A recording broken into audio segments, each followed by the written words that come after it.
Welcome to Waikoloa Beach Resort. Located on the South Kohala coastline of the island of Hawaii is the district of Waikoloa, home to fun and excitement, ancient Hawaiian history and culture, beautiful beaches, ultra-modern full-service resorts, first-class shopping and dining, and much more. Waikoloa is today the preferred destination for many visitors and local residents alike, due to the efforts of a compassionate visionary. The ceremonial blowing of the poo, the Hawaiian conch shell, sends out a call for a very special ceremony. Held at Ana'iho'omalo Bay, the occasion was in memory of a man who was the central key figure in the development of this Kohala Coast destination. The year was 1974, and Ron Boeddeker had a dream to take this barren land and create a city for all to enjoy. Waikoloa Beach Resort.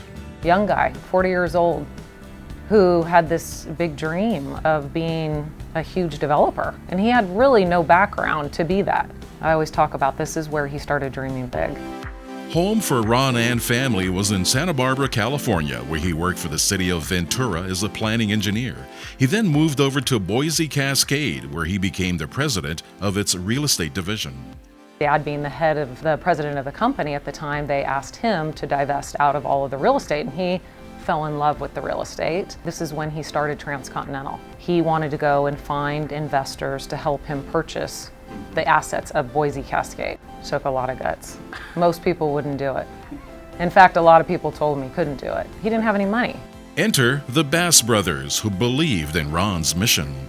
They were the ones that believed in him, and they didn't even know who he was. He had to convince a lot of people, from someone like a Chris Hemmeter, who was already extremely successful in the industry. And my dad never let that stop him or intimidate him. He wanted it to be a world-class destination, so he picked world-class people. And Chris Hemmeter was that kind of person. He dreamed and was a visionary like my dad. You know, I think it's a very sacred place, so it was important that this went to the right people. And I think they really believed in what my dad's vision was ultimately for this. It was almost like he was born and raised here. He knew the people so well. He knew the culture so well. You know, from the landscape and the horticulture to the people to the culture, all of it was inherent in him. You know, this is part of our family here. He wanted to be connected and listen to what they needed. The ponds there are a very sacred pond. How did he need to protect it? And how did he need to make sure that the King's Trail was protected and the petroglyphs? And that was all very important to him. I think as it relates to Waikoloa, the most important lesson to me was his humbleness. There was not a person that he wouldn't walk by in this development that he wouldn't stop and say, you know, how are you today? I mean, some of his greatest friends were the landscape guys. Squeaky, which was one of his absolute most favorite people here, he became extremely close to our family. West side of the waterfall in the pond is a plaque there for Squeaky in his honor. So that was a special thing to my dad, was honoring people that way. I mean, making sure to never forget people. That's probably the biggest thing I learned from my dad, is the importance of relationships with people. It's very important to me and my family to continue that tradition. Ron's vision was twofold: a first-class resort and a residential community. He wanted to develop a city that helped to sustain the resort. So he wanted a place that the workers could live and have an actual community. But homes were being built up there and a golf course, so he wanted there to be easy access to here because he knew it was far in order for the employees to live somewhere. They met when they were little kids, 6 and 7 years old, in Oakland, California. He started asking her to marry him probably when he was about 15. And she said, nope, Ronnie, we can't do that. We got to go to college and we have to get degrees. And then after that, if we still are interested in each other, then that'll happen. They started writing letters to each other every month for 4 years, starting at the age of about 16. 1 letter a month. That's what kept it going for 4 years until he proposed finally. Isn't that beautiful? And that was it. They were married 1 month shy of 50 years.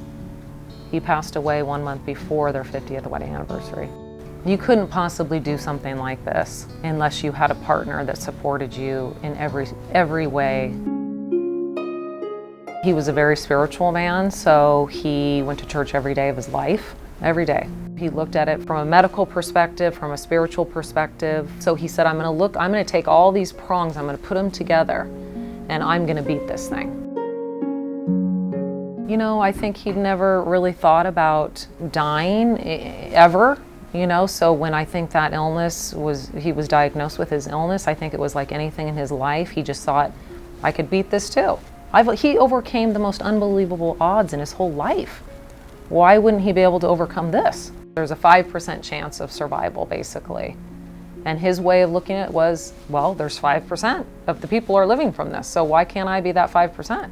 And that's the way he lived with it until the day he passed away. It was never giving up. Never. A bronze plaque in his honor was dedicated on the shores of his favorite location.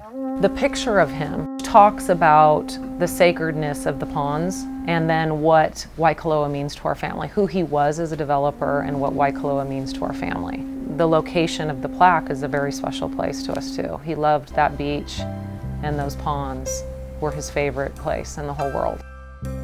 Ron's personal story, along with others who made this Waikoloa dream come true, are now forever preserved in these pages.